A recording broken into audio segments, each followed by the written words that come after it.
నా పేరు ఆత్మయిలిక. నేను 10వ తరగతి చదువుతున్నాను. ఈరోజు టంగుటూరి ప్రకాశం పంతులు గారి జన్మదిన సందర్భంగా నేను కొన్ని విషయాలు మీతో పంచుకోబోతున్నాను. టంగుటూరి ప్రకాశం భారత రాజకీయవేత్త మరియు స్వాతంత్ర సమరయోధుడు. ఆంధ్ర రాష్ట్ర మొదటి ముఖ్యమంత్రి.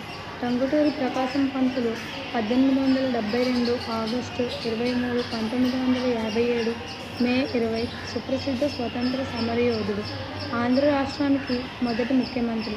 నిరుపేద కుటుంబంలో పుట్టి వారాలు చేసుకుంటూ చదువుకొని ఆంధ్ర రాష్ట్ర మొదటి ముఖ్యమంత్రి అయ్యాడు.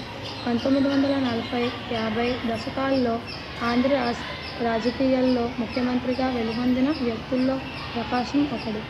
ప్రత్యేకాంధ్ర రాష్ట్ర సాధనలో నిర్ణాయక పాత్ర పోషించాడు. మద్రాసులో సైమన్ కమిషన్ వ్యతిరేక ప్రదర్శనలో తుపాకీకి ఎదురుగా గుండె నుంచి ఆంధ్రకేసరి అని పేరు పొందినవాడు.